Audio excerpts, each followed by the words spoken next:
Cô gái xuyên không về những năm 60, trở thành bé gái duy nhất trong 3 thế hệ của gia đình. Sự tồn tại được cả nhà cưng chiều. Cuộc đời vốn dĩ thuận buồm xuôi gió. Thế nhưng hôn nhân lại xảy ra biến cố ngoài ý muốn. Ông nội ở nhà thấy điều kiện của đối phương rất tốt, gia thế địa vị đều cao, nhất quyết ép cô phải thành đôi với một sĩ quan quân đội. Kết hôn 2 năm không liên lạc, không trò chuyện, thậm chí còn chưa từng gặp mặt. Sau khi người phụ nữ xuyên không đến, chỉ có thể lên đường đến khu quân sự biên giới, tìm người chồng chưa từng gặp mặt này, ly hôn để chấm dứt quan hệ hôn nhân về mặt pháp lý. Trời à, chắc chắn là mình bị lừa rồi. Cái lão già đánh xe bò đó nói cái gì vậy chứ?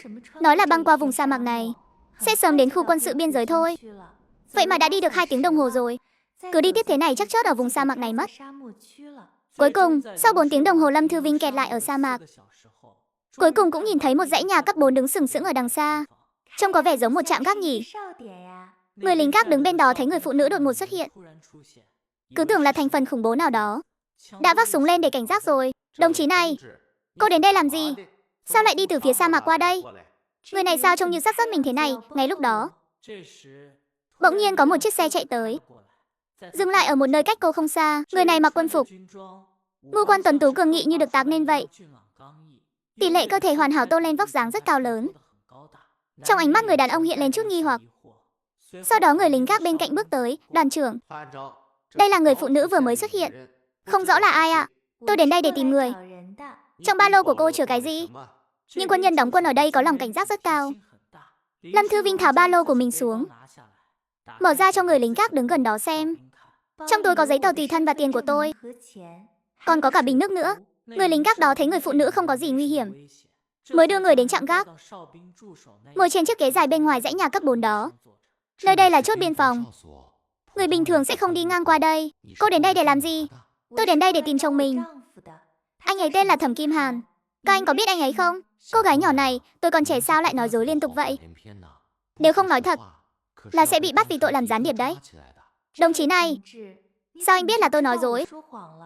Anh cứ gọi người đó ra đối chất với tôi không phải là được rồi sao? Đừng nhìn tôi bằng ánh mắt đó, cứ làm như tôi thèm khát đến đây lắm vậy. Này cô đồng chí, người trước mặt cô đây chính là đoàn trưởng của chúng tôi, cũng chính là Thẩm Kim Hàn mà cô đang tìm đấy. Nhà ai mà vợ chồng lại gặp nhau mà không nhận ra nhau thế này? Đừng đối diện nhau rồi mà cả hai đều không biết đối phương là ai. Tôi chính là Thẩm Kim Hàn. Anh là ai? Anh là Thẩm Kim Hàn sao? Anh không nhận được thư của gia đình à? Thư sao? Dạo gần đây đúng là tôi không nhận được lá thư nào cả. Đoàn trưởng, người đưa thư đang bị bệnh nằm ở nhà. Nơi này hẻo lánh, tạm thời không tìm được người thay ca, nên họ đã xin nghỉ vài ngày rồi. Chắc là phải vài ngày nữa thư mới được chuyển đến. Cậu nhóc này, sao cậu biết người ta bị bệnh? Không phải là vì tôi nôn nóng muốn về nhà sao? Khi đi tìm người thì thấy anh ta đang bệnh nằm bẹp một chỗ, sốt cao không dứt. Tôi còn mua thuốc giúp anh ta nữa đấy. Dạo này tôi đúng là không nhận được lá thư nào thật. Nhưng cô có thể nói xem, tại sao cô lại tự xưng là vợ của tôi? Có phải người nhà giới thiệu cô đến đây không? Tôi tên là Lâm Thư Vinh, năm nay 20 tuổi, là người vợ đã kết hôn 2 năm của anh. Chuyện năm đó cũng là lỗi của tôi.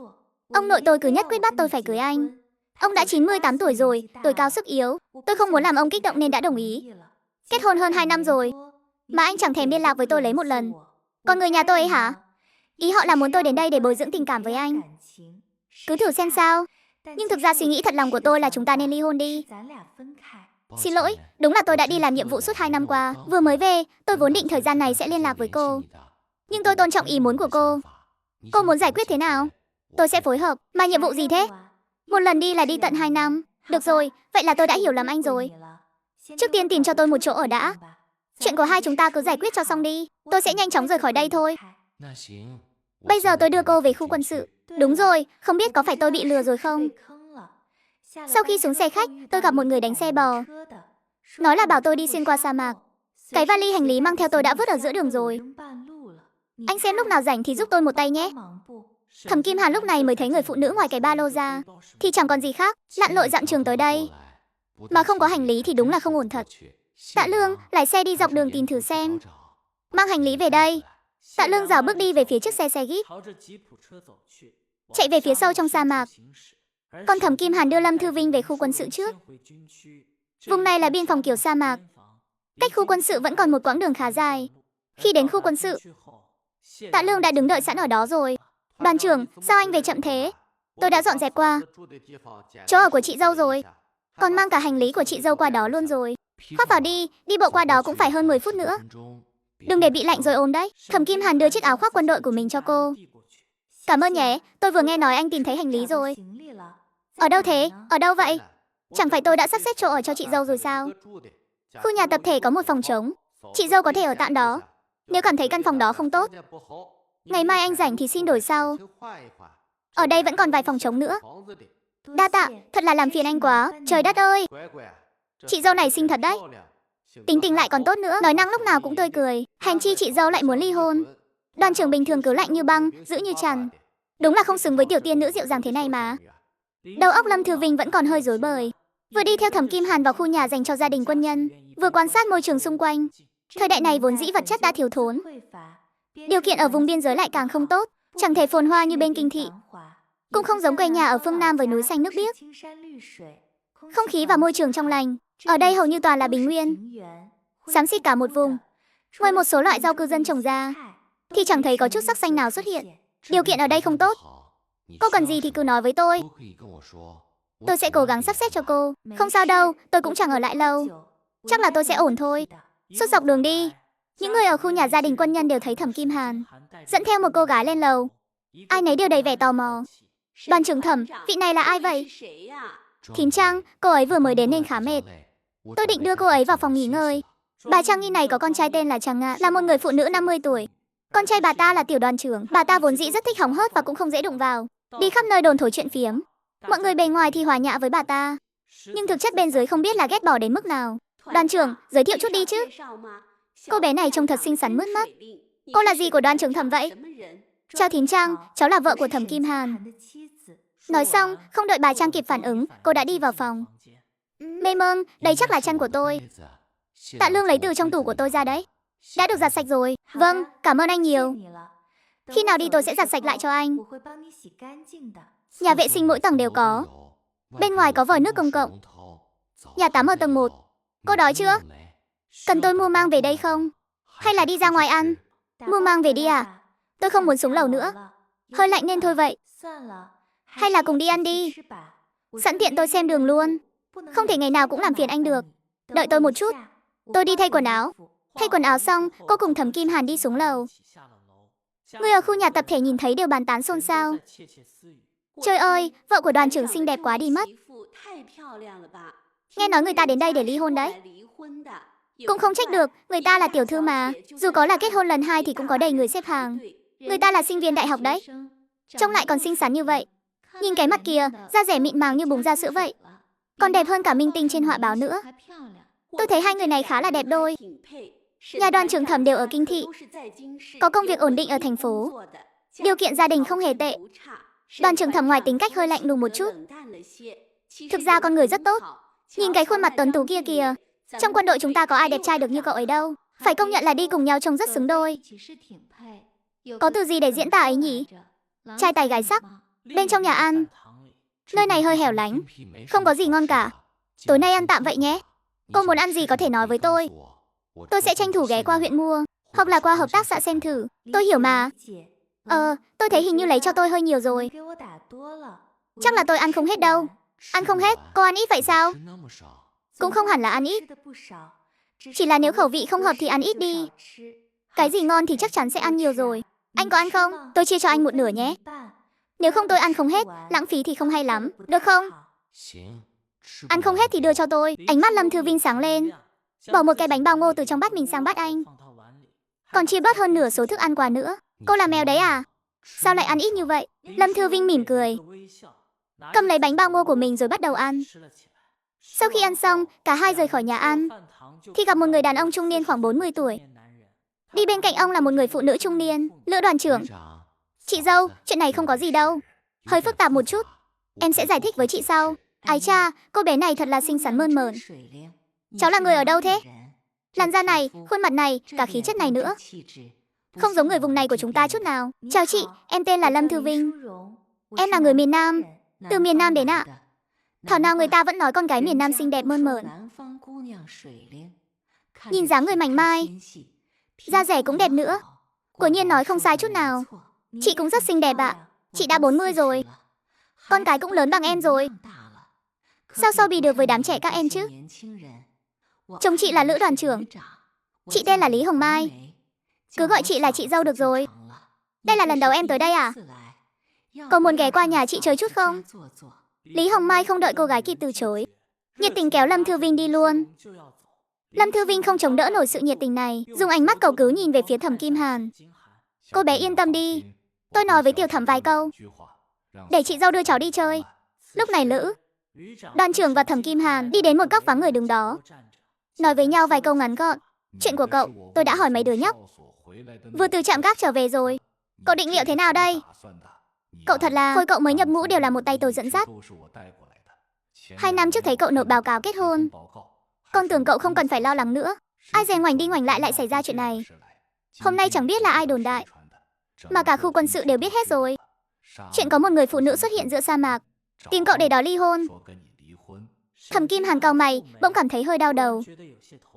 Chắc chắn là cái miệng rộng của Tạ Lương nói ra rồi. Sao anh cứ lầm lì không nói một câu nào thế? Anh thực sự định ly hôn à? Ngày mai tôi sẽ nộp báo cáo ly hôn lên trên. Hả? Không phải chứ, hai người không thể thử một chút sao? Hôm nay mấy nhóc ở trạm gác đều nói với tôi rồi. Hai bên gia đình các anh đều có ý định đó mà. Để anh và cô gái đó bồi đắp tình cảm. Cô ấy là một sinh viên đại học bị ép phải kết hôn. Muốn ly hôn với tôi không phải là chuyện bình thường sao? Nhưng mà ly hôn đâu có đơn giản như vậy. Báo cáo kết hôn đã nộp lên rồi, chưa chắc đã được phê duyệt xuống đâu. Cái đồ đầu gỗ nhà anh giờ cũng đã gặp cô gái người ta rồi. Bản thân anh thấy thế nào? Nếu anh có ý định thì hãy cố gắng tranh thủ đi. Cô ấy đã nói rõ với tôi rồi, thực sự là muốn chia tay. Thực ra lúc trước cô ấy kết hôn cũng là bị ông nội ép. Thực sự không còn cách nào khác, hoàn toàn nghe theo sắp xếp nên mới đồng ý. Nói chuyện thêm một lúc nữa, Lữ đoàn trưởng thấy anh ta không có hứng thú, sau đó thở dài một tiếng rồi rời đi. Ở một phía khác, Lâm Thư Vinh bị kéo đến nhà của Lữ đoàn trưởng.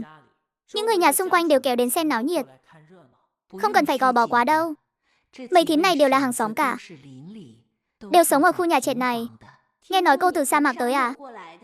Chắc chắn là xuống nhầm xe rồi. Phía đó phải băng qua sa mạc mới đến được trạm gác. May mà không xảy ra chuyện gì, nếu không thì ở cái nơi khỉ ho có gáy đó, lỡ gặp nguy hiểm thì biết làm sao. Vậy sao? Hóa ra là tôi xuống nhầm xe. Đều tại tôi vội vàng quá, cũng không hỏi cho rõ ràng. Xem ra ông lão đánh xe bò đó cũng không lừa tôi. Hóa ra là vậy. Tôi cứ tưởng là mình bị lừa rồi chứ. Hóa ra là vấn đề ở phía tôi. Nhưng mà sao mọi người lại biết hay vậy? Tôi đoán là lính gác về kể lại rồi.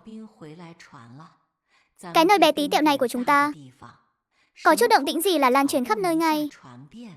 Cuối cùng cũng lại được chứng kiến sức mạnh của việc hỏng hớt. Cái này còn truyền nhanh hơn cả thời đại internet nữa. Nghe nói cháu vẫn là sinh viên đại học ở Kinh Thị à? Cháu học ngành gì ở đại học vậy? Dạ cháu học y ạ. Học y tốt đấy. Đi đâu cũng không lo thiếu việc, lại còn là sinh viên đại học nữa. Thẩm Kim Hàn lại còn là đoàn trưởng. Công việc cho người nhà quân nhân như cháu cũng có thể nhờ cấp trên sắp xếp được. Dù sao cháu cũng là một nhân tài thực thụ mà. Đúng vậy, con bé này trông xinh xắn quá. Học y cũng giỏi nữa. Sau này hai vợ chồng sống với nhau chắc chắn sẽ ấm êm hạnh phúc. Thím ơi, cháu đến đây là để ly hôn mà. Cô bé à, cháu chắc chắn muốn ly hôn sao? Lâm Thư Vinh gật đầu, không chắc chắn thì tôi đến đây làm gì chứ. Mặc dù anh chồng hờ này cũng đẹp trai thật, lại còn biết quan tâm người khác, nhưng không có nghĩa là tôi nhất định phải ở lại đây. Không phải thím nói khoác đâu. Điều kiện của đoàn trưởng Thẩm thực sự rất tốt. Khắp 10 dặm 8 thôn cũng không tìm được chàng trai nào tốt như vậy. Hơn nữa cậu ấy mới 26 tuổi mà đã ngồi lên được vị trí đoàn trưởng rồi. Tất cả đều là do lập được quân công mà có đấy. Tuy chuyện này cháu bị ép buộc, nhưng tục ngữ có câu, có duyên nhìn dặm cũng tương phùng. Biết đâu đây lại là duyên phận của hai đứa thì sao? Lâm Thư Vinh bị nói đến mức có chút ngại ngùng. Cô chỉ có thể cười gượng gạo, không biết nên trả lời thế nào. Đúng lúc này, một người đàn ông mặc quân phục, dáng người cao giáo bước vào. Chị dâu. Các thím, cháu đến đón cô ấy về ạ. Trời tối rồi, muộn quá thì phòng tắm dưới lầu sẽ hết nước nóng mất. Muộn rồi cháu xin phép về trước. Các thím cũng nghỉ ngơi sớm đi ạ. Được rồi, trời muộn rồi chị không làm phiền hai đứa nữa. Ngày mai qua nhà chị dùng bữa nhé. Chị nấu ăn ngon lắm. Sao có thể làm phiền chị dâu được ạ? Không phiền, có gì mà phiền chứ. Chị là thật lòng quý mến em mà. Hai đứa con nhà chị đều đi làm xa cả, ít khi về nhà. Trong nhà cũng quạnh quẽ lắm. Chị chỉ thích trò chuyện với người trẻ tuổi thôi. Mai nhất định phải qua ăn cơm đấy nhé. Lý Hồng Mai thực lòng muốn tác hợp cho cặp đôi này. Người trẻ tuổi, nên chắc chắn muốn tìm cơ hội tác hợp cho Lâm Thư Vinh. Có thể thấy lý, Hồng Mai đã hạ quyết tâm muốn mời cô ấy đến làm khách. Chỉ đành thuận theo, nếu thím đã nói như vậy rồi. Thì ngày mai cháu xin mặt dày đến ạ. Chỉ mong thím đừng chê cười mới tốt. Chào tạm biệt mấy người vợ quân nhân đó. Lâm Thư Vinh cuối cùng cũng đi theo Thẩm Kim Hàn, đi về phía tòa nhà tập thể. Tôi về trước đây. Nếu em thiếu cái gì thì mai bảo tôi. Nước nóng dưới lầu 9 giờ là hết rồi. Muốn đi thì đi sớm một chút. Vâng, em biết rồi. Cảm ơn anh. Lâm Thư Vinh đóng cửa lại, lấy dầu gội và sữa tắm mang theo ra. Bưng chậu đi về phía dưới lầu. Lâm Thư Vinh thong thả đi đến nhà tắm. Vẫn có thể thấy vài người từ bên trong đi ra. Cô bé, cháu phải nhanh lên đấy. Lát nữa là hết nước nóng rồi. Đừng để bị lạnh rồi cảm mạo nhé. Cảm ơn thím, cháu biết rồi ạ. Mấy người đó tiếp tục đi về phía trước, nhưng lại đang thầm thì to nhỏ. Vợ đoàn trưởng này không chỉ xinh đẹp, mà nói chuyện cũng dịu dàng quá nhỉ. Chứ còn gì nữa, nhìn mà thấy quý ghê. Bà bảo tôi có nên vào tắm lần nữa không? Tôi muốn xem cô bé này, dáng người có đẹp như thế không? Thôi đi bà ơi. Bà định vào xem thật đấy à? Đừng có làm con bé sợ. Hai người vừa đi vừa nói. Tiếng cười truyền đến tai, khiến Lâm Thư Vinh có chút ngượng muốn độn thổ. Vẫn nên nghĩ cách tắm trong phòng cho xong. Chỉ là xách nước với nước nóng hơi phiền một chút. Hình như không có chậu tắm, cũng không có nước nóng. Ngày mai phải nói với ông chồng hờ một tiếng. Lâm Thư Vinh dùng tốc độ nhanh nhất tắm xong, sau đó vội vàng quay về. Trưa ngày hôm sau, Lâm Thư Vinh bị tiếng gõ cửa bên ngoài làm cho tỉnh giấc.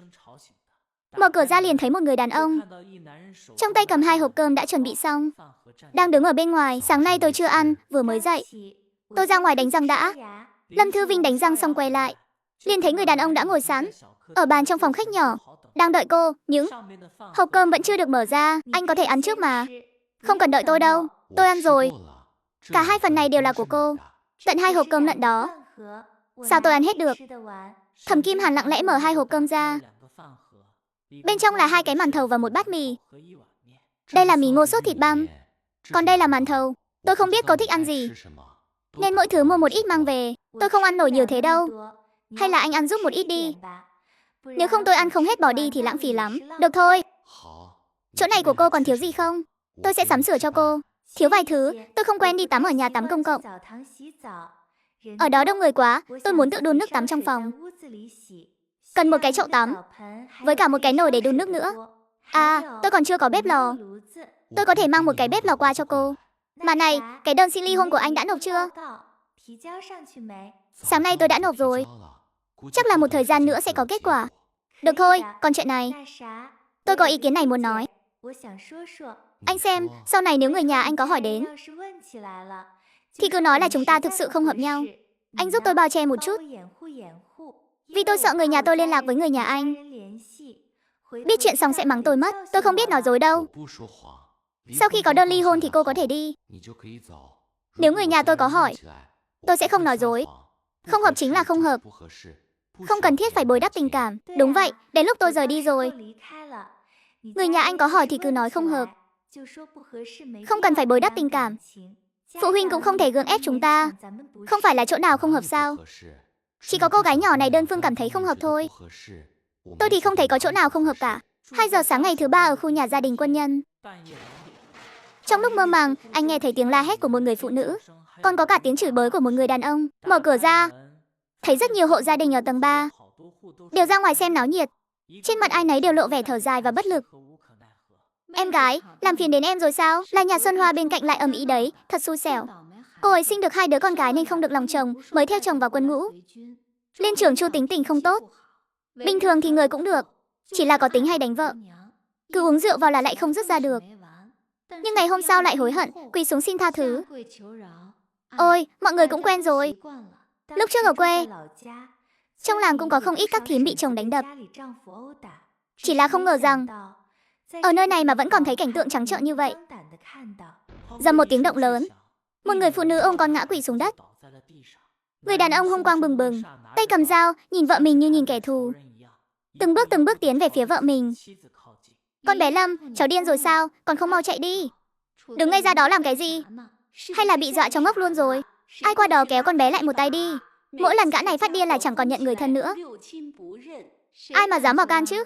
Tôi thì không dám đâu. Người đàn ông chỉ muốn dọa dẫm Lâm Thư Vinh một chút. Chỉ không ngờ là khi gã tiến lại gần cô gái liền tung một cú đá hiểm vào hạ bộ của gã. Gã đau đớn tức khắc cập người lại. Lâm Thư Vinh nhân cơ hội đó dùng kim cài áo trên tay đâm vào người gã.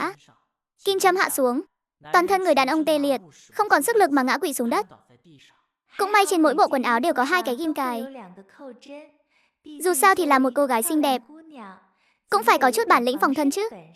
Lúc này, những người chứng kiến đều đờ người ra. Một cô gái yếu đuối, điềm đạm, trong tay cầm một cây kim, mà lại có thể hạ gục được một gã đàn ông vạm vỡ. Phía bên kia, Thẩm Kim Hàn vừa mới hoàn thành nhiệm vụ trở về, thì nghe thấy tiếng gõ cửa dồn dập. Không xong rồi. Đoàn trưởng, chị dâu và Chu Cường đánh nhau rồi. Cả hai đều đã vào trạm xá rồi, kinh động đến cả lãnh đạo rồi. Cậu nói cái gì? Đánh nhau rồi sao?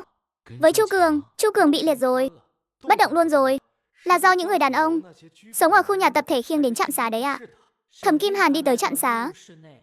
Trên giường là Xuân Hoa đã được băng bó vết thương, còn ở chiếc giường bên cạnh là Chu Cường đang nằm liệt giường, chỉ có đôi mắt là còn cử động được. Chuyện này là thế nào? Nghe nói cô đánh nhau à?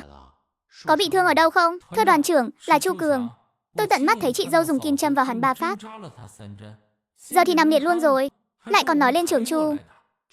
Nửa đêm không ngủ, định giết vợ mình. Tôi mới đến khu quân sự, không rõ tình hình, nên mới mở cửa ra xem thử. Hắn ta cầm dao xông tới. Tôi chỉ là phòng vệ chính đáng thôi. Rốt cuộc là có chuyện gì?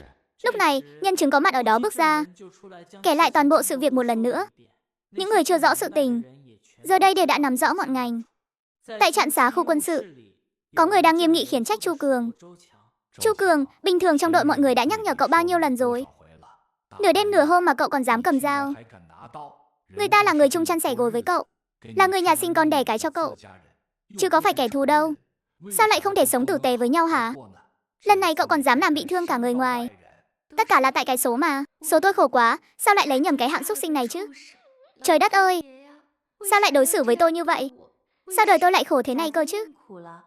Liên quan gì đến ông trời đâu. Con cọp cũng có lúc ngủ quên. Hắn ta đã không cho ba mẹ con cô đường sống, hay là cứ thừa lúc hắn ta đang ngủ cho một đao là xong? Chị Xuân Hoa, không phải là do số chị khổ đâu, mà là vì chị quá hiền lành. Người ta không bắt nạt chị thì bắt nạt ai chứ? Hay là chị theo em học về các huyệt đạo trên cơ thể người đi.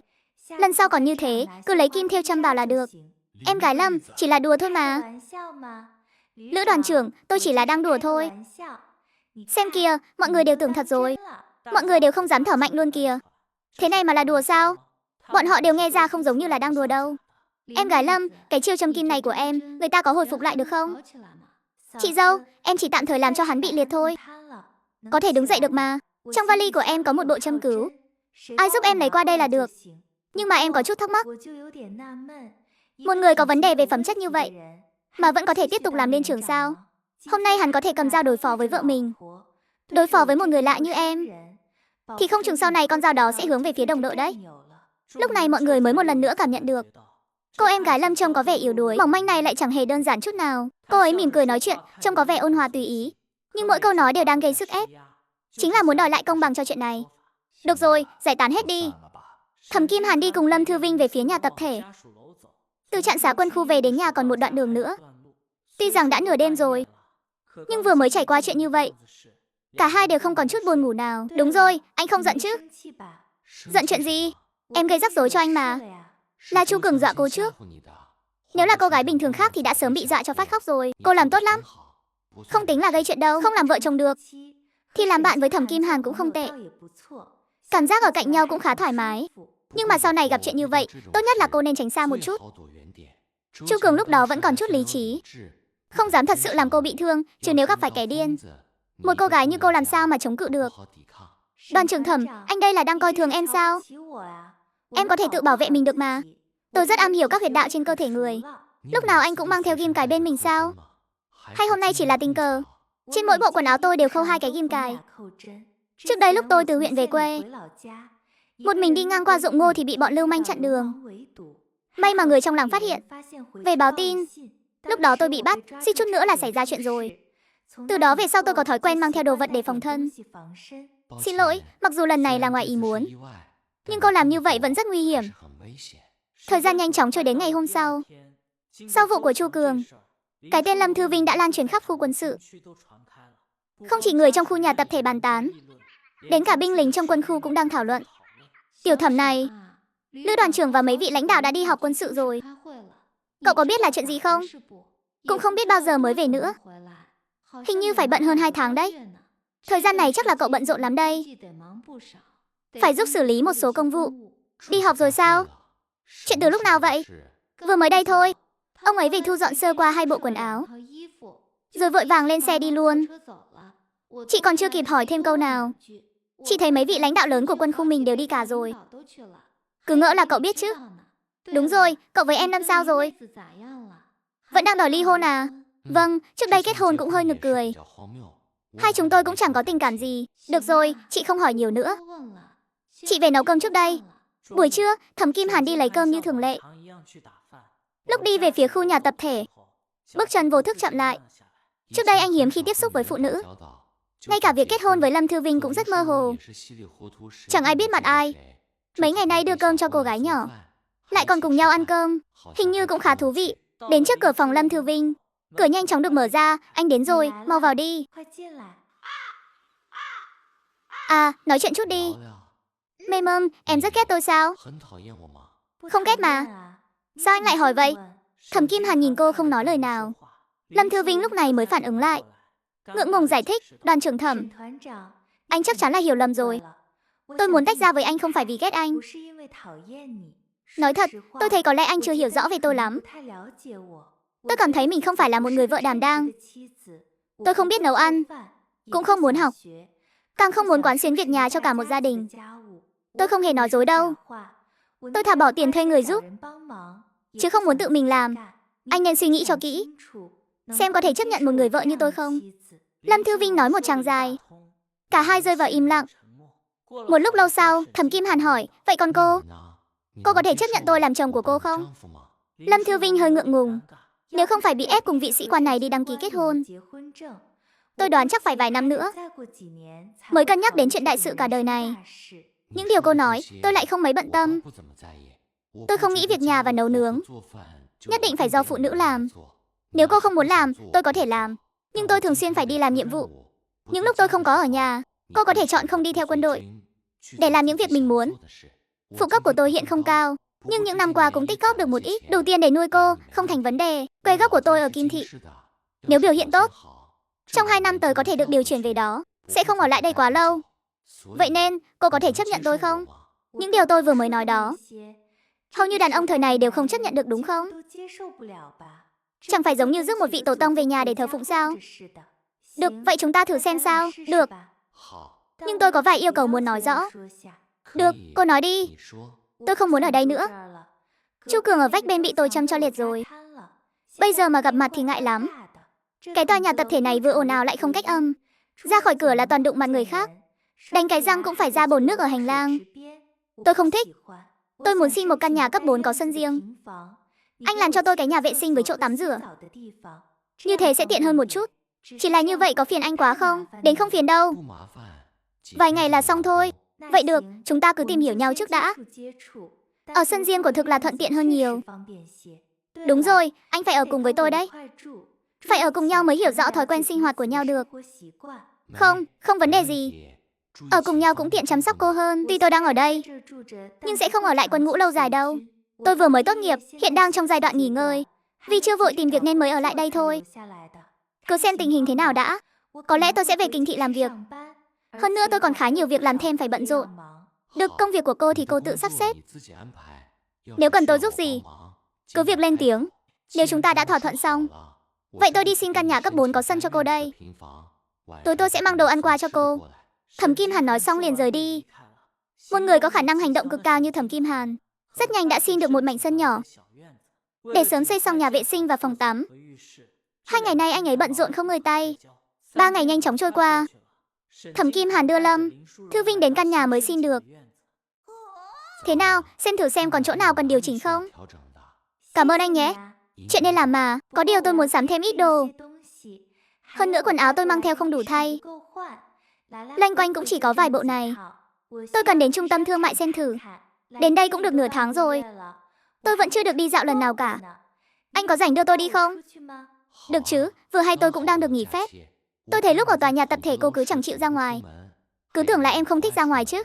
Nếu em thích đi dạo phố, cứ khi nào có kỳ nghỉ là anh sẽ đưa em đi. Nếu em muốn tự mình đi thì cứ bảo anh một tiếng. Anh sẽ nhờ anh em nào rảnh lái xe đưa em đi. Xe vào thành phố hơi khó đợi đấy. Vậy khi nào anh rảnh để đưa em đi chơi đây? Ngay bây giờ luôn đi. Chiều nay cũng không có việc gì mấy. Không lâu sau, hai người cùng rời khỏi sân, đi về phía sân huấn luyện.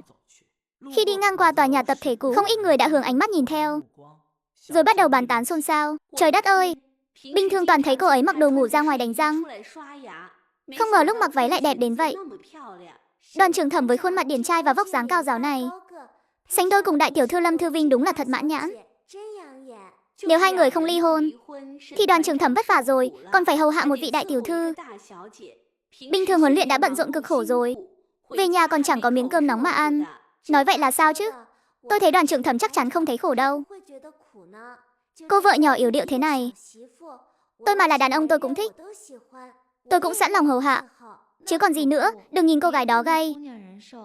Nhưng chỗ nào cần có đều có đủ cả. Thử hỏi mấy người đã thấy ai có vóc dáng đẹp như vậy chưa? Tuy nhiên, những tiếng bàn tán này không hề lọt vào tai của Lâm Thư Vinh. Xe đang đỗ ở phía sân huấn luyện bên kia. Em đợi ở đây hay là đi cùng anh qua đó lấy xe? Đợi ở đây chán lắm. Em đi cùng anh qua lấy xe luôn nhé.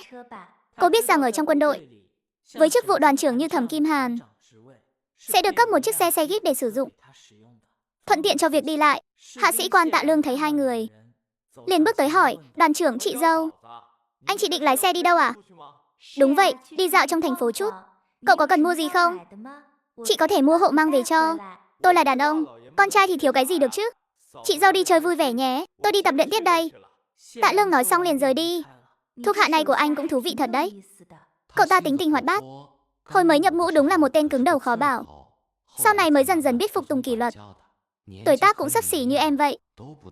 Lúc này Lâm Thư Vinh đi ngang qua sân tập. Không ít binh lính đang tập luyện cũng bắt đầu xì xào bàn tán. Đây chính là người trong truyền thuyết. Phu nhân đoàn trưởng thật sự đánh người đến mức bại liệt sao? Cô ấy xinh đẹp quá đi mất. Ai bảo cô ấy là hổ dữ chứ? Rõ ràng đây chính là tiên nữ mà. Trước kia nghe nói cô ấy đến để ly hôn với đoàn trưởng. Tôi còn thấy khá đồng cảm với đoàn trưởng đấy. Giờ nhìn lại, tôi ghen tị đến phát điên rồi. Tìm đâu ra một cô gái xinh đẹp như thế này chứ? Thôi đi ông nội, với cái mã của ông mà đòi ghép đôi với cô gái xinh đẹp, chắc người ta phải vào nhà vệ sinh khóc mất 3 ngày mất. Xí, cái thằng này nói ai đó? Bảo ai là đồ xấu xí hả? Cậu qua đây xem tôi có tẩn cậu không? Hai người lên chiếc xe Jeep quân sự. Lâm Thư Vinh ngồi ở ghế phụ, ánh mắt cứ dán chặt vào Thẩm Kim Hàn. Trên bàn tay đang đặt ở vô lăng. Sao thế, em cũng muốn lái xe à? Được sao, em biết lái xe à? Tất nhiên là em biết lái xe rồi. Hồi học đại học, em nhờ giáo sư viết thư giới thiệu rồi đi thi lấy bằng luôn. Thẩm Kim Hàn thực sự giật mình. Ở thời đại này, phụ nữ biết lái xe chỉ đếm trên đầu ngón tay, huống chi còn có cơ hội tiếp xúc với xe hơi. Cô ấy vậy mà lại nghĩ đến chuyện đi thi lấy bằng lái. Xem ra suy nghĩ của cô ấy thực sự rất khác biệt. Vậy em lái thử xem sao? Lâm Thư Vinh cười hì hì bước xuống xe, đổi chỗ với Thẩm Kim Hàn. Những người lính đang quan sát từ xa, thấy hai người vừa lên xe đã đổi chỗ cho nhau, không khỏi vô cùng kinh ngạc. Không thể nào, chị dâu thế mà lại biết lái xe. Lúc này, chiếc xe từ từ khởi động. Em lái xe hơi chậm một chút. Chiếc xe này em chưa quen tay lắm. Trước đây tôi chủ yếu lái xe hơi, học y, làm phiên dịch tiếng Anh. Bây giờ còn biết cả lái xe. Học mấy thứ này đều phải tốn rất nhiều công sức. Cô thường xuyên tiếp xúc với xe hơi sao? Ở Kinh Thị tôi có một người bạn tên là An Đại, là một tiểu thư đại các. Nhà cô ấy trang bị xe hơi cho cô ấy đi học. Sau khi tôi lấy được bằng lái, cô ấy cũng chẳng sợ gì. Mỗi lần ra ngoài đều bảo một người mới như tôi chở cô ấy. Lâu dần thì việc lái xe cũng trở nên thuần thục. Thực ra tôi đã lái xe thành thục từ lâu rồi. Nhưng kiếp trước xe nhà tôi mua là xe số tự động. Thời nay làm gì có xe số tự động chứ? Đúng rồi, lúc trước anh nói em có nghề tay trái. Có thể nói chi tiết hơn được không? Nghề tay trái của em nhiều lắm. Có việc thì làm lâu dài, có việc thì chỉ kiếm được tiền 1-2 lần thôi. Dù sao mấy năm ở Kinh Thị em cũng đã tiếp xúc qua không ít. Mới đầu là vừa học vừa làm ở trường, giúp giảng viên chỉnh lý tài liệu. Sau đó đến trung tâm thương mại làm người mẫu thời trang vài lần. Tiếp đó lại nhận việc làm gia sư, đến tận nhà dạy học. Vừa hay chủ nhà đó mở công ty ngoại thương, thế là lại mời em đến làm phiên dịch. Nhiều việc quá em cũng không đếm xuể nữa. Hiện tại em có một công việc cố định, đó là mày mò mấy sản phẩm làm đẹp. Thẩm Kim Hàn càng nghe càng cảm thấy người vợ này của mình năng lực thật cao. Hình như cái gì cô ấy cũng biết. Thảo nào lại thuê người giúp cô ấy làm việc nhà. So với những việc cô ấy làm, thì mấy chuyện vặt vãnh trong gia đình hoàn toàn vô nghĩa, không mang lại bất kỳ lợi ích nào cho cô ấy cả. Ban đầu, tại sao em lại nghĩ đến việc tiếp xúc với nhiều ngành nghề như vậy? Mặc dù em nói nghe rất nhẹ nhàng, nhưng không phải ai cũng có thể làm được. Chẳng phải là vì thiếu tiền sao? Gia đình em tuy rất thương em, nhưng gia cảnh cũng bình thường thôi. Nuôi em học đại học vốn đã không dễ dàng gì. Chi phí ở kinh thị lại đắt đỏ. Em không thể cứ để gia đình phải lo lắng cho mình mãi được, nên đành tìm cách tự kiếm chút tiền sinh hoạt phí. Thẩm Kim Hàn chăm chú nhìn cô, khóe miệng khẽ nhếch lên, chợt nhớ đến bức thư gia đình gửi tới. Trong thư gia đình rất tán thành cô gái này. Con nói tôi đã được hời lớn rồi, phải biết trân trọng cho tốt. Bây giờ xem ra vận may của mình quả thực rất tốt. Em rất ưu tú. Người ưu tú có nhiều lắm. Tôi thế này thật sự không đáng là gì. Cùng lắm thì tôi chỉ là có cái hắc xuyên không thôi. Tuy không có dị năng không gian gì, nhưng may mà ký ức vẫn còn, nên chắc chắn phải trong phạm 6 năng lực của mình. Sống tốt hơn một chút. Đợi đến lúc vào thành phố, chúng ta đi mua gì trước đây? Mua vài bộ quần áo thay đổi và cả giày nữa. Nếu em ở đây lâu dài, chắc chắn không thể cứ mặc đi mặc lại có mấy bộ đó được. Mua ít đồ ăn vặt và mấy cuốn sách đọc cho đỡ buồn nữa. Trong nhà còn thiếu rau gì thì mua luôn một thể nhé. Nghe theo em, ở tập trước có nói, cô gái cùng chồng định đi vào thành phố để mua sắm một chuyến. Khi họ đi ngang qua đơn vị, nhan sắc xuất chúng của cô gái ngay lập tức thu hút ánh nhìn của mọi người, khiến các binh sĩ thi nhau ngoái nhìn và vây xem. Tiếp tập trước, đã đến thành phố. Hai người đỗ xe gần trung tâm thương mại. Lâm Thư Vinh đi thẳng đến cửa hàng quần áo. Kiểu dáng ở trung tâm thương mại này cũng khá nhiều. Cô ấy đã chọn không ít.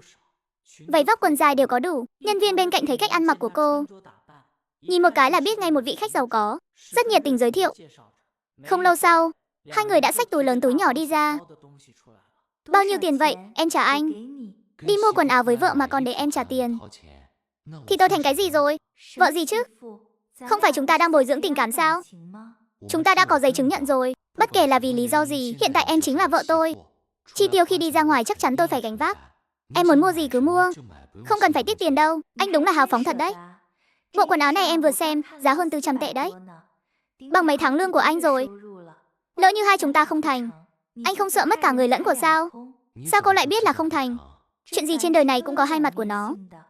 Em nói là lỡ như thôi. Chuyện tình cảm ai mà nói trước được cơ chứ? Không có lỡ như gì hết. Không phải, cái gì mà không có lỡ như? Vì mua khá nhiều đồ, hai người đếm hết đồ đạc lên xe. Sau đó tìm một quán ăn uống qua loa một chút rồi quay về. Chớp mắt một tuần đã trôi qua. Khi Lâm Thư Vinh và Lý Hồng Mai đang tán gẫu, thì thấy Tạ Lương hớt hà hớt hải chạy tới. Chị dâu, có việc gấp, Lữ đoàn trưởng tìm chị ạ. Tìm tôi có việc gì vậy? Không phải tìm chị, là tìm vợ của đoàn trưởng chúng em ạ. Sao thế? Có chuyện gì vậy? Chị thấy cậu có vẻ rất gấp. Ở khu biên phòng, chúng em phát hiện vài kẻ khả nghi. Thấy có một đứa bé người nước ngoài, chắc là bị đám người đó bắt đi. Mấy người trong bộ đội toàn là nửa vời, tiếng Anh không tốt nên khó giao tiếp. Đứa bé đó chắc bị dọa sợ phát khiếp, trông có vẻ rất hãi hùng. Đoàn trưởng bảo em mời chị qua xem thử. Cậu dẫn đường đi, tôi đi xem sao. Vậy chị không làm phiền hai đứa nữa. Chị ra vườn rau xem chút. Lát nữa chị mang ít rau xanh qua cho em. Đa tạ chị dâu. Rất nhanh, Tạ Lương đã đưa Lâm Thư Vinh đến tòa nhà văn phòng. Em Thư Vinh, em đến đúng lúc lắm. Nghe nói em từng làm biên dịch, xem có thể giúp chúng ta hỏi ra được gì không? Lữ đoàn trưởng, mọi người đông quá. Đứa bé trông có vẻ hơi sợ. Tìm một căn phòng trống đi, để em nói chuyện riêng với đứa bé xem sao. Lữ đoàn trưởng nhìn đám binh lính đang vây quanh. Đúng là dọa người thật. Được rồi, các cậu giải tán hết đi. Cậu đưa vợ cậu đến. Phòng làm việc còn trống ở tầng 1 của chúng ta đi. Phòng làm việc tầng 1. Lâm Thư Vinh dẫn đứa bé vào trong rồi bắt đầu trò chuyện. Còn những người ở bên ngoài đều im lặng một cách lạ thường, lắng nghe cuộc đối thoại bên trong. Ánh mắt mọi người nhìn Thẩm Kim Hàn đều thay đổi. Trong quân đội đều đồn rằng vợ của đoàn trưởng Thẩm rất yếu đuối, còn cần phải thuê người chăm sóc. Nghe nói còn có vợ quân nhân. Nhìn thấy Thẩm Kim Hàn giặt quần áo cho vợ, đều đồn rằng anh rước một bà tổ tông về nhà. Giờ thì hay rồi, bà tổ tông này ngoài việc không làm việc nhà thì việc gì cũng giỏi. Vừa biết lái xe lại biết cả Tây y lẫn Đông y. Bây giờ nói tiếng Anh cũng trôi chảy vô cùng. 20 phút sau, Lữ đoàn trưởng thấy Lâm Thư Vinh bước ra, sốt sắng hỏi đứa trẻ đã nói gì. Nhóm người chúng ta bắt được có quan hệ gì với nó? Việc này có chút khó giải quyết. Theo như lời đứa bé nói, Cậu bé cùng gia đình từ nước ngoài đến để bàn chuyện làm ăn. Sau đó giữa đường bị bắt đi. Hơn nữa cậu bé nói vừa tỉnh dậy đã thấy người lạ. Tôi nghi ngờ là bị đánh thuốc mê. Nhóm người các anh bắt được là bọn buôn người hay là ai? Nếu bị bắt đi khi đang bàn chuyện làm ăn, thì chắc chắn vụ làm ăn này khá lớn, liên quan đến một số vấn đề cơ mật, nên mới có người muốn gây rối. Thẩm Kim Hàn liếc nhìn Lữ đoàn trưởng. Sau khi được đồng ý, mới nói rằng thân phận nhóm người đó rất khả nghi.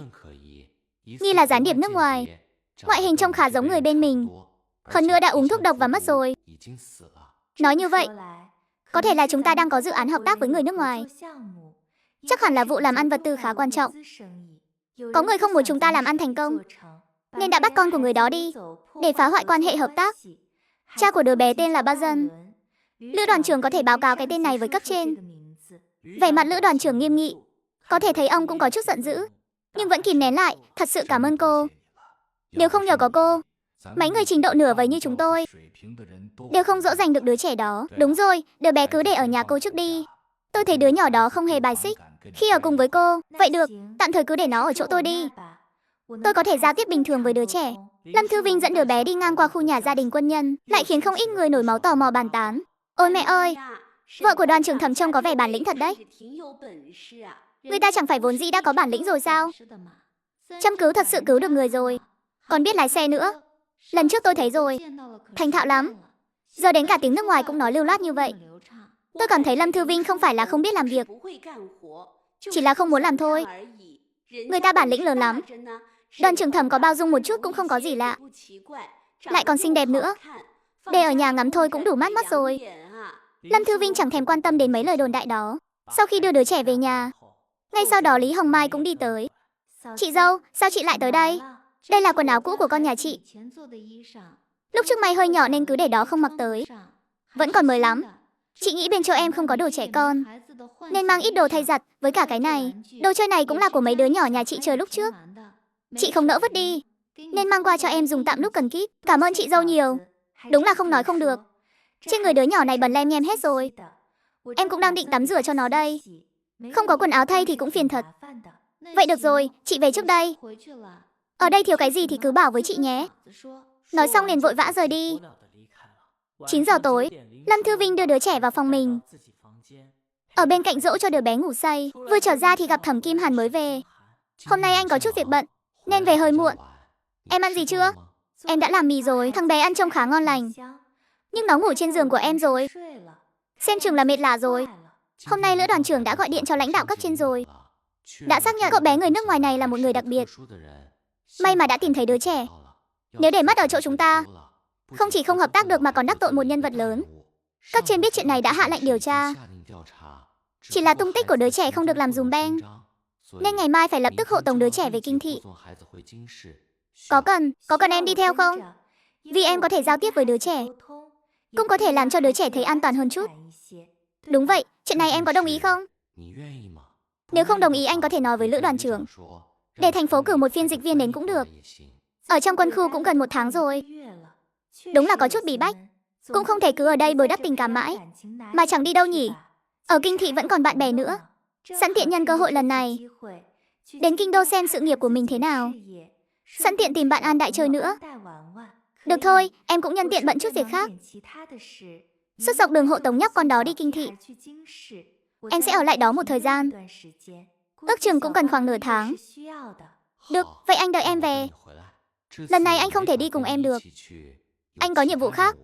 Em yên tâm, lần này hộ tống đứa trẻ đi kinh thị. Lữ đoàn trưởng đã chọn ra vài người khá giỏi đi theo. Đến bên đó sẽ có người chuyên trách tiếp đón. Đợi khi đứa trẻ gặp được người thân, em sẽ không cần phải làm gì nữa. Tập trước có nói, cô gái được quân đội gọi đến giúp phiên dịch. Biết được đứa trẻ có thân phận đặc biệt, không phải là một đứa trẻ bình thường. Quân đội sau khi bàn bạc kỹ lưỡng, quyết định ngày mai sẽ hộ tống đứa trẻ trở về kinh thị. Tiếp tập trước, ngày mai em đi kinh thị rồi. Đây là một ít tiền, em cầm lấy đi. Đến kinh thị muốn mua gì thì cứ mua. Lâm Thư Vinh có chút kinh ngạc, bởi vì bên trong có rất nhiều tiền. Ước chừng phải có hơn 1.000 tệ. Ở thời đại này, lương của mỗi người đều chỉ có mấy chục tệ.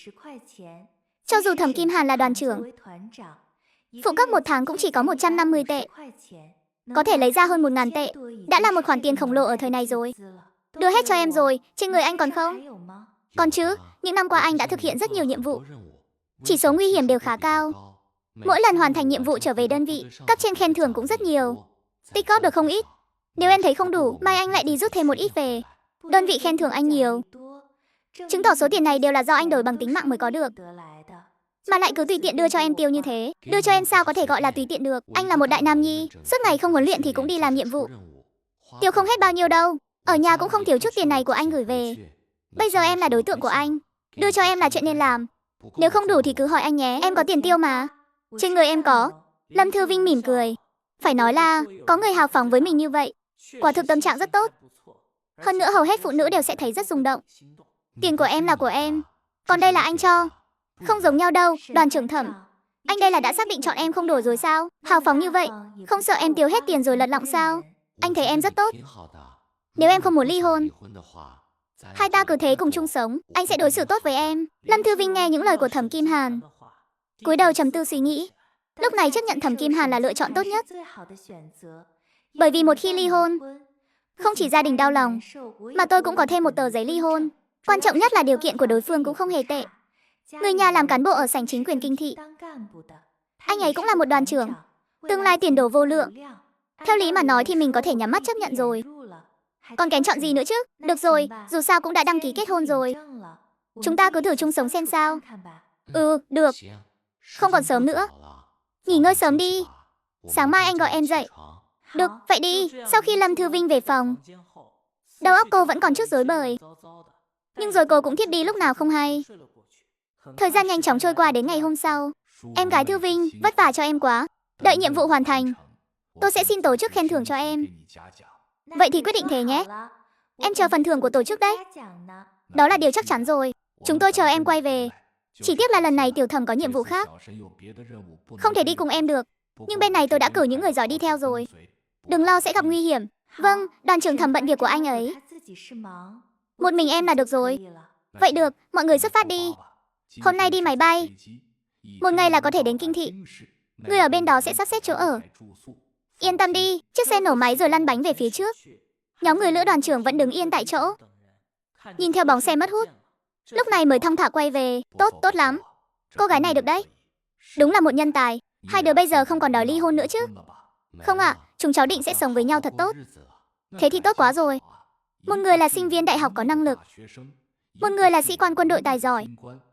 Tuy thói quen sinh hoạt có chút khác biệt, nhưng nói gì thì nói, luôn có thể dung hòa được mà, đúng không? Hai bên nhường nhịn nhau một chút, cuộc sống nhất định sẽ tốt đẹp thôi. Tôi thấy Lâm Thư Vinh rất được đấy. Bà xem, cô ấy rõ ràng là học y, nhưng những mặt khác đều rất xuất sắc. Tiếng Anh giỏi, trông lại điềm đạm. Mới 20 tuổi mà làm việc còn đáng tin hơn nhiều người. Lữ đoàn trưởng chẳng hề để tâm việc cô gái này thuê người chăm sóc hay làm việc nhà. Khi một người có quá nhiều ưu điểm, thì những chuyện nhỏ nhặt đó cũng chẳng đáng là bao. 10 giờ tối, Lâm Thư Vinh đã thuận lợi đến kinh thị. Cô Lâm, lần này đa tạ cô quá. Chúng tôi đã sắp xếp xong chỗ ở rồi. Đưa đứa trẻ đến khách sạn hội ngộ với người nhà trước. Sau đó cô cũng ở lại khách sạn đó luôn nhé. Được. Nghe theo sự sắp xếp của các anh, rất nhanh, xe đã đến một khách sạn cao cấp. Cha của đứa trẻ là Ba Dân cùng Lâm Thư Vinh tìm hiểu qua tình hình, hỏi về lúc bị bắt tới biên phòng, tình hình và những gì đứa trẻ đã trải qua. Những cán bộ quân đội đứng cách đó không xa đều là những nhân vật lớn được cử đến để giải quyết việc này. Thấy Lâm Thư Vinh điềm tĩnh giao tiếp với Ba Dân, họ lại thấy hứng thú. Cô gái này là ai vậy? Nghe điện thoại từ phía biên phòng báo lại, hình như là vợ của một đoàn trưởng. Không ngờ lại có năng lực như vậy. Cô gái này tên gì tôi không biết, nhưng tôi thấy đây là một mầm non tốt. Hỏi thăm xem là vợ nhà ai nào. Cuối cùng, Bà Dân và đứa trẻ được lính hộ tống đưa đến một nơi khác.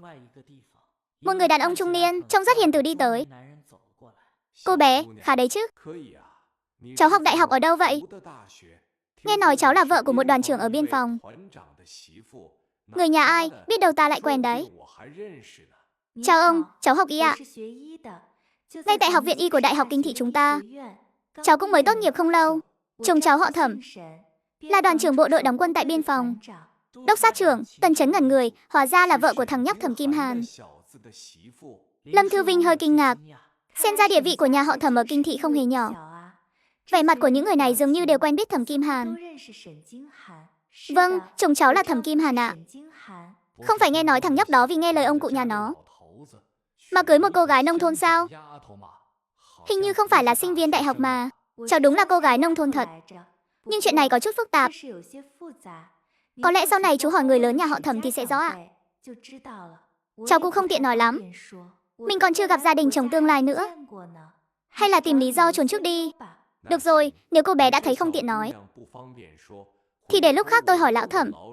Nhà có con dâu ưu tú thế này, sao lại cứ giấu kỹ thế chứ? Đúng rồi, cháu định về bên nhà lão Thẩm ở à?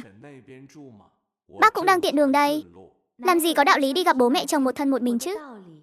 Không phải nên đợi Thẩm Kim Hàn cùng đi sao? Hơn nữa thế này cũng nhanh quá rồi. Lâm Thư Vinh cảm thấy có chút căng thẳng, chỉ đành tùy tiện tìm một cái cớ. Thưa thanh tra trưởng, lần này cháu đến đây là vì giáo sư ở trường có việc tìm cháu. Ngày mai cháu còn phải đến trường một chuyến. Ở kinh thì chắc là cháu sẽ hơi bận rộn. Sau này cháu và anh Thẩm Kim Hàn sẽ đích thân về nhà bái phỏng ạ.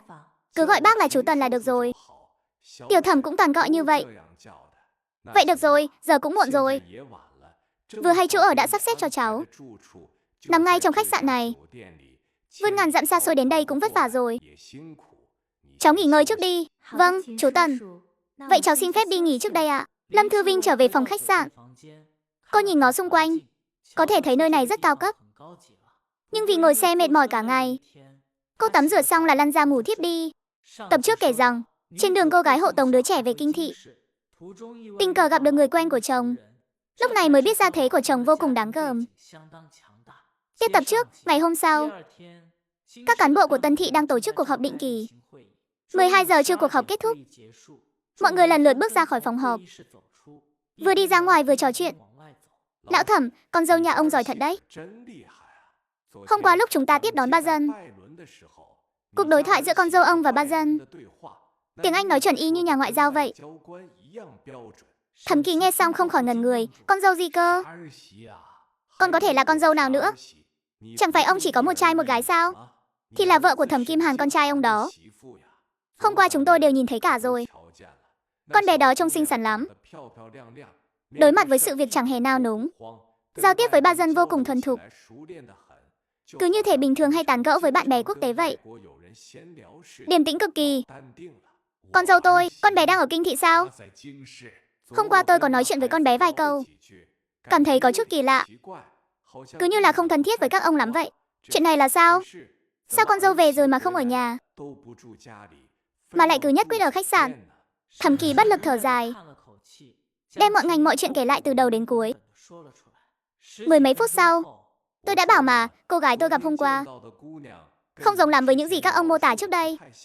Hóa ra là chính gia đình các ông, còn chưa nắm rõ tình hình nữa. Lão Thẩm này, cô bé đó tên Lâm Thư Vinh đúng không? Tuổi đời còn trẻ, nhưng làm việc rất điềm đạm.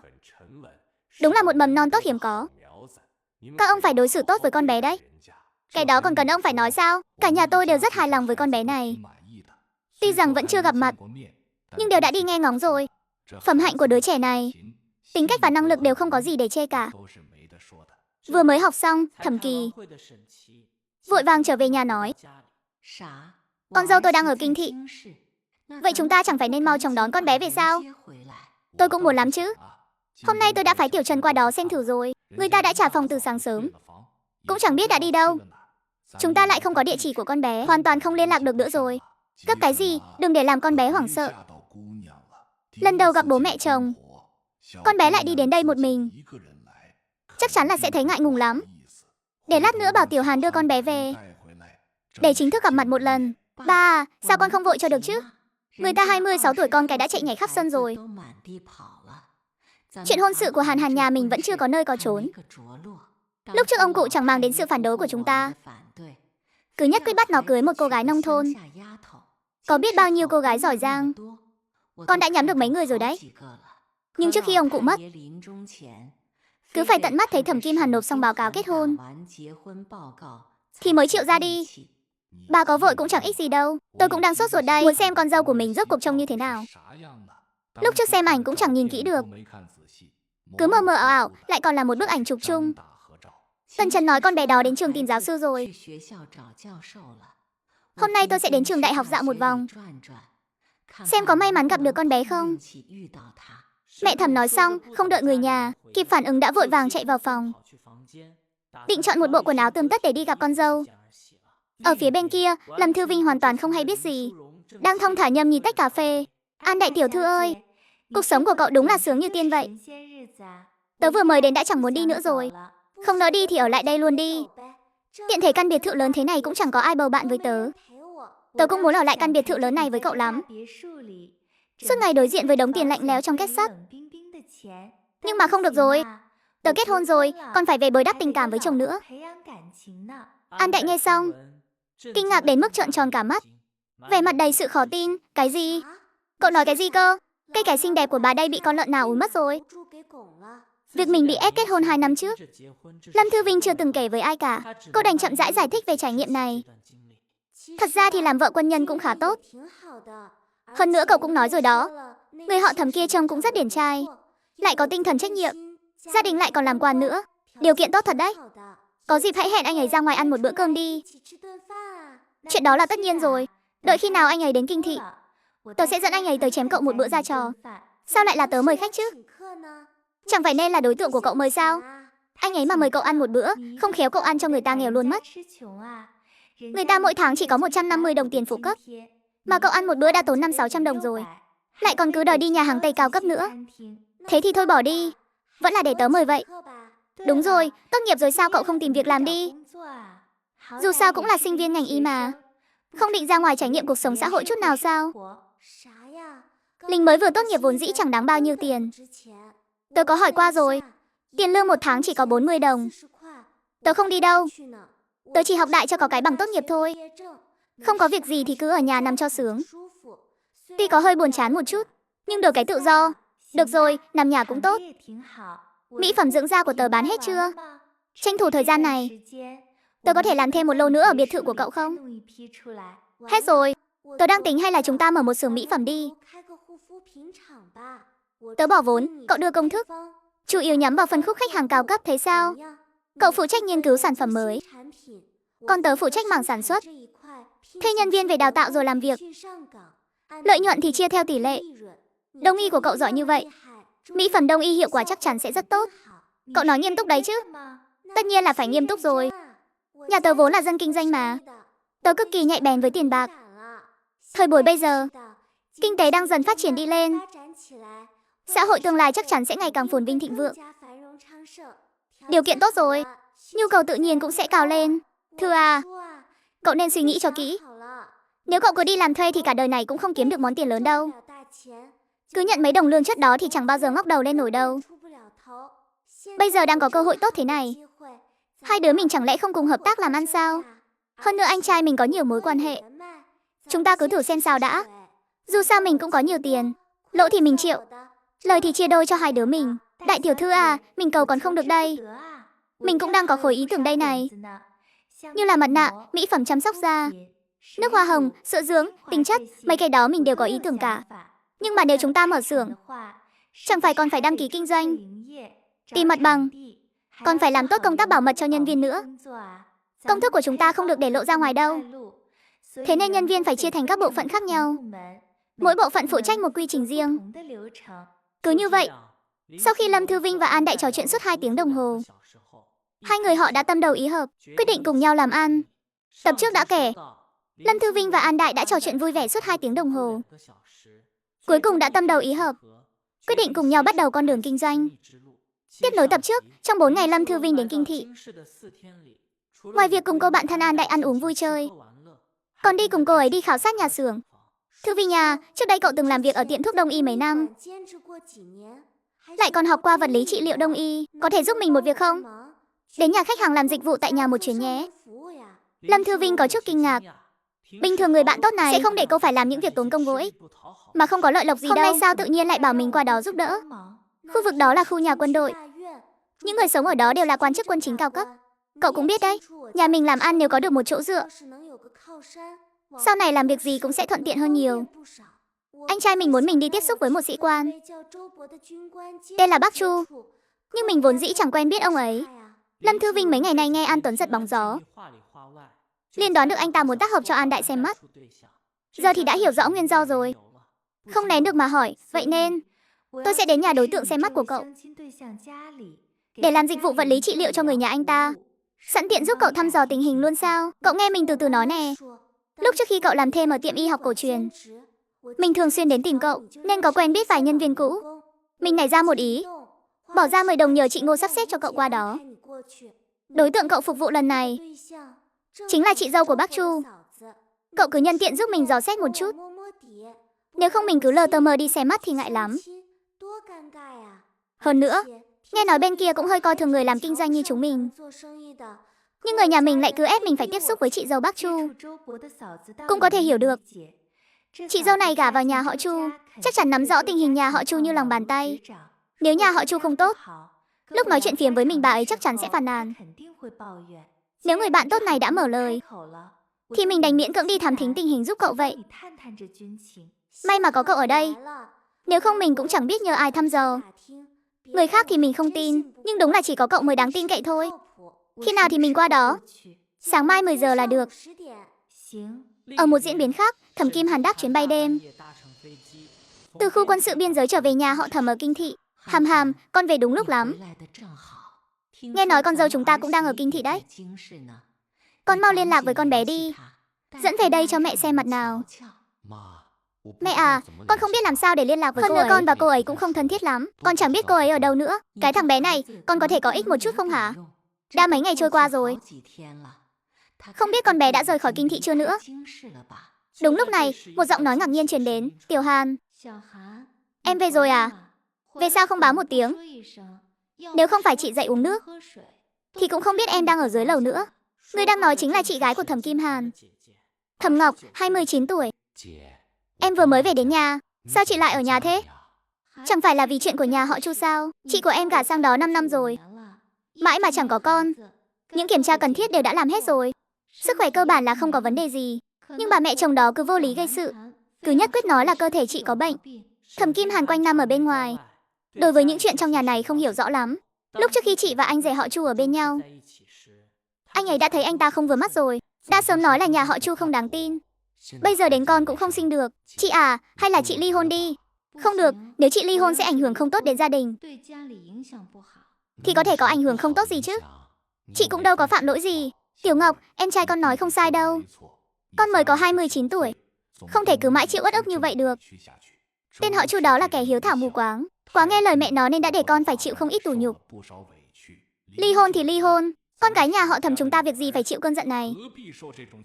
Người nhà họ Chu đó ăn nói không kiêng nể gì. Nếu mà ly hôn, chắc chắn họ sẽ rêu rao khắp nơi rằng con không thể sinh đẻ, cơ thể có vấn đề. Mọi người không cần bận tâm đâu. Chuyện này để con cân nhắc thêm đã. Hơn nữa bây giờ là thời đại nào rồi. Thật sự sống không nổi thì ly hôn. Em chỉ lo sẽ ảnh hưởng không tốt đến gia đình thôi, chứ chuyện khác thì không sợ. Ngày hôm sau, Lâm Thư Vinh lái xe của cô bạn thân đi thẳng về phía khu nhà gia đình quân nhân. Chào bác ạ. Cháu là bác sĩ đến đây để làm vật lý trị liệu đông y cho chị Ngọc. Hóa ra là vậy, hôm qua Tiểu Ngọc cũng nói là cơ thể mệt mỏi, nên đã hẹn làm vật lý trị liệu. Phòng của con bé ở tầng 3. Cô cứ trực tiếp lên đó là được. Lâm Thư Vinh cầm hộp y tế đi lên tầng 3. Sau khi thấy Lâm Thư Vinh lên lầu, người phụ nữ trung niên đó quay trở về phòng ngủ. Ông Thẩm, con trai đâu rồi? Sáng sớm đã không thấy nó đâu cả. Tôi thấy nó ra ngoài chạy bộ rồi. Tôi nghe thấy có tiếng động khác, có khách đến à? Là Tiểu Ngọc, cô ấy cảm thấy mệt mỏi nên đã đặt lịch một bác sĩ ở bệnh viện trung y tư nhân đến nhà làm vật lý trị liệu. Đó là do thiếu rèn luyện thôi. Vận động nhiều hơn thì cơ thể sẽ khỏe lại ngay. Bình thường Tiểu Ngọc đã có đủ chuyện phiền lòng rồi.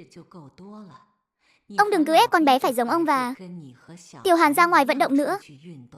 Hẹn bác sĩ trị liệu đến nhà cũng tốt, có thể giúp thư giãn đầu óc. Thẩm Kỳ không nói gì thêm, tiếp tục đọc tờ báo trên tay. Tầng 3, Lâm Thư Vinh đã bắt đầu làm trị liệu cho khách hàng. Lần trị liệu này chủ yếu tập trung vào vùng eo, bao gồm châm cứu bằng ngải và xoa bóp huyệt đạo bằng dầu thảo dược.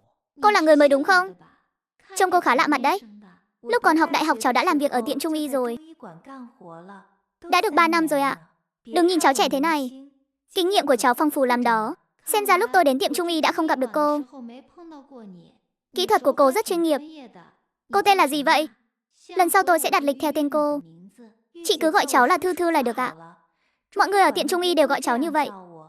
Lần sau có lẽ chị không đặt được lịch của cháu nữa đâu. Lần này cháu về không ở lại lâu. Một thời gian nữa lại phải đi rồi. Tiệm trung y của các cô còn sợ nhân viên đi công tác sao? Dạ không phải đâu ạ. Cháu đã nghỉ việc ở tiệm đó sau khi tốt nghiệp đại học rồi.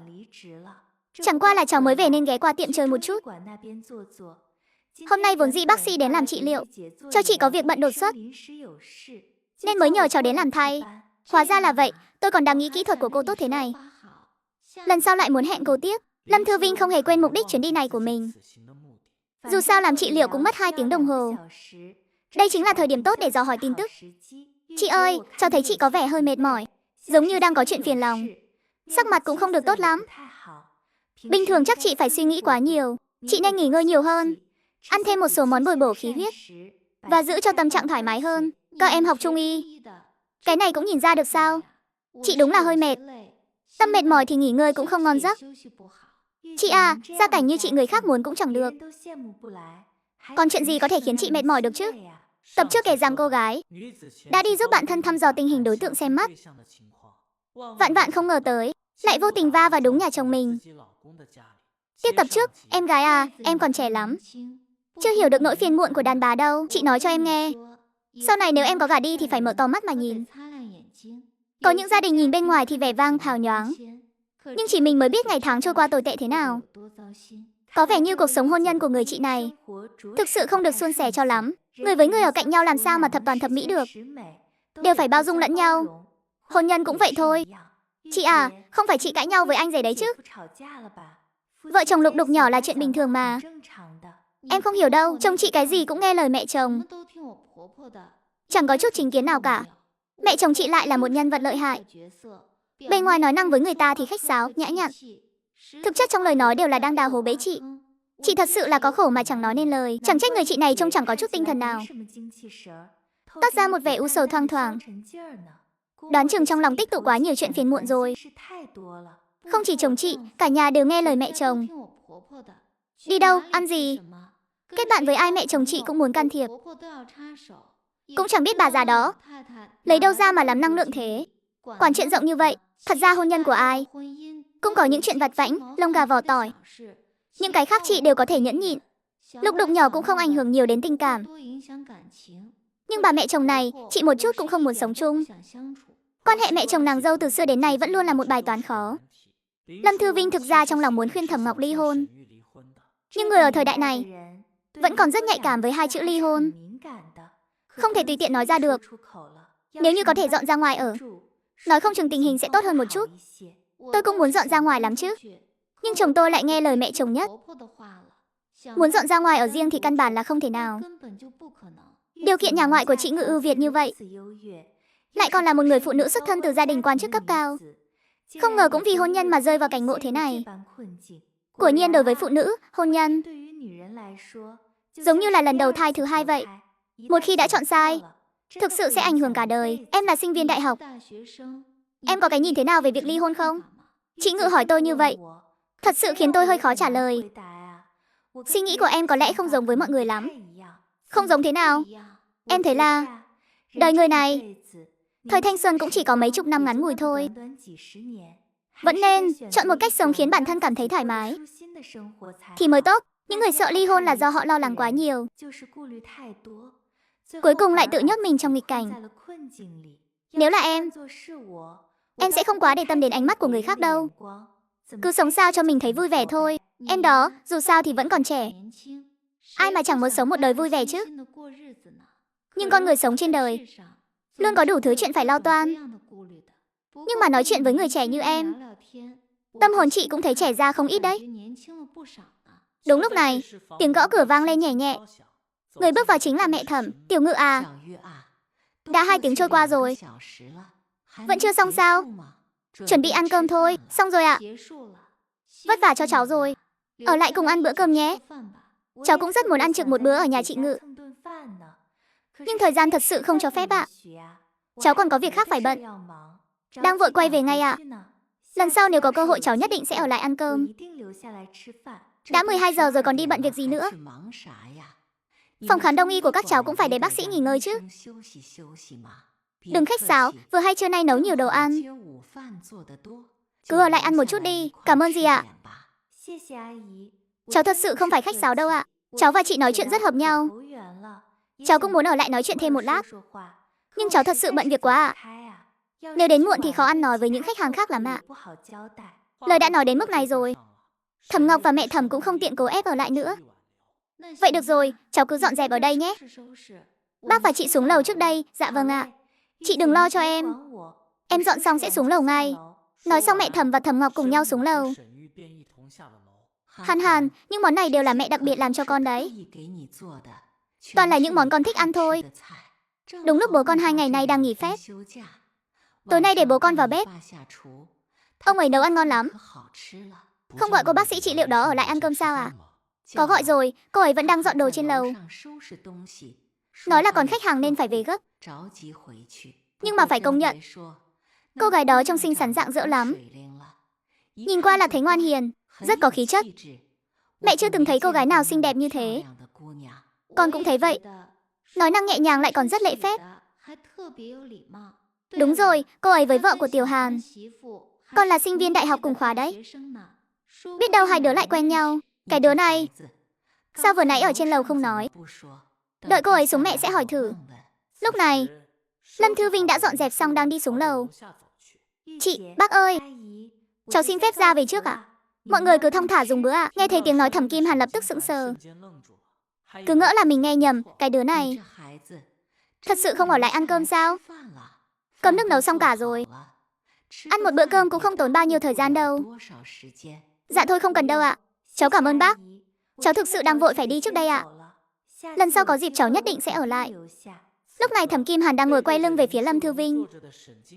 Từ từ đứng dậy, quay người lại nhìn sang.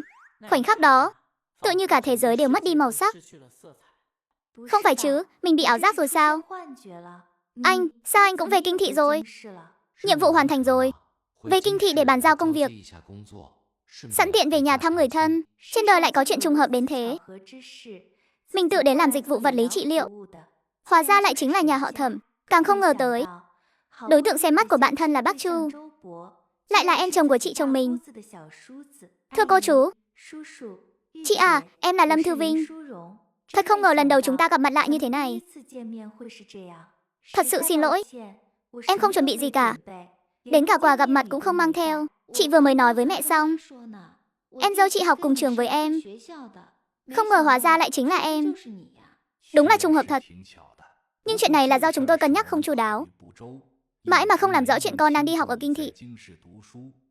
Cũng không nghĩ đến việc tìm hiểu hoàn cảnh gia đình con. Thế nên mới gây ra hiểu lầm. Giờ con vẫn còn định ly hôn sao? Không giấu gì mọi người. Lúc đầu con đúng là có ý định ly hôn. Bởi vì lúc đó con thực sự không bằng lòng với cuộc hôn nhân này. Nhưng sau khi đến đó, con thấy đoàn trưởng Thẩm là người rất tốt. Ở bên cạnh anh ấy cảm thấy rất thoải mái. Nên con đã bàn bạc với đoàn trưởng Thẩm một chút. Tạm thời chưa ly hôn vội. Định thử chung sống xem sao. Chuyện này anh ấy chưa nói với mọi người sao? Chưa nói, nửa đêm qua nó mới về tới nơi. Sáng sớm nay lại ra ngoài tập luyện rồi. Người nhà cũng chưa kịp hỏi. Chắc chính nó cũng quên nhắc tới. Vậy thì tốt, không ly hôn là tốt rồi. Tiểu Hàn nhà ta quanh năm ở trong quân ngũ, không biết cách cư xử với con gái lắm. Nhưng nó là người rất tốt. Con hãy tiếp xúc với nó nhiều hơn. Nếu nó có chỗ nào làm không đúng thì cứ nói với mẹ. Mẹ sẽ dạy bảo nó giúp con. Bà Thẩm hớn hở nhìn Lâm Thư Vinh. Trong lòng thầm nghĩ đến mấy đứa cháu nội bà hằng mong đợi. Có lẽ sắp có tin vui rồi đây.